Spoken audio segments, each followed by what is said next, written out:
Ao abrir o arquivo 01 cartaz, a gente encontra um documento produzido no Illustrator com uma série de elementos, tais como texto, imagens e formas. Essas formas podem ser formas geométricas ou formas desenhadas com a caneta e com a curva Bezier. Então a primeira coisa que a gente deve prestar atenção é na janela de propriedades aqui à direita, que vai indicar para a gente qual é a propriedade do elemento visual com o qual a gente está interagindo. Então, por exemplo, se a gente clica aqui nessa forma, nesse shape, ele vai colocar que é um path. O path é uma forma desenhada no Illustrator ponto a ponto.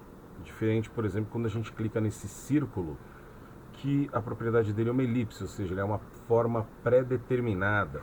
Ou como esse retângulo aqui que ele determina aqui pra gente que é um retângulo. É uma forma pré-determinada. Quando é uma forma desenhada, como por exemplo essa seta, aí o Illustrator chama de path. Como por exemplo esses shapes aqui.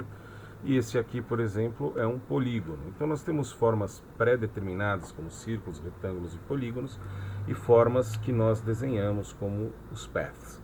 Em todos os casos, são formas vetoriais.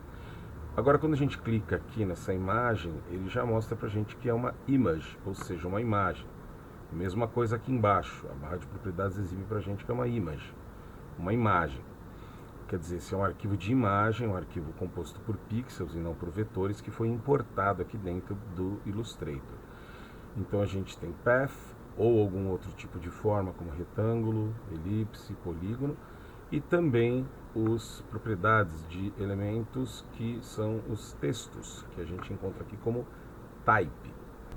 Quando a gente clica num texto, ele vai exibir para a gente na janela de propriedades, que é um texto, e aqui já aparece, por exemplo, né, a aba Character dentro do painel de propriedades, onde a gente pode, por exemplo, mudar a fonte, né, ou né, colocar em itálico, mudar o estilo, aumentar o tamanho. Então o editor de texto fica aqui sempre quando a gente clicar sobre o texto.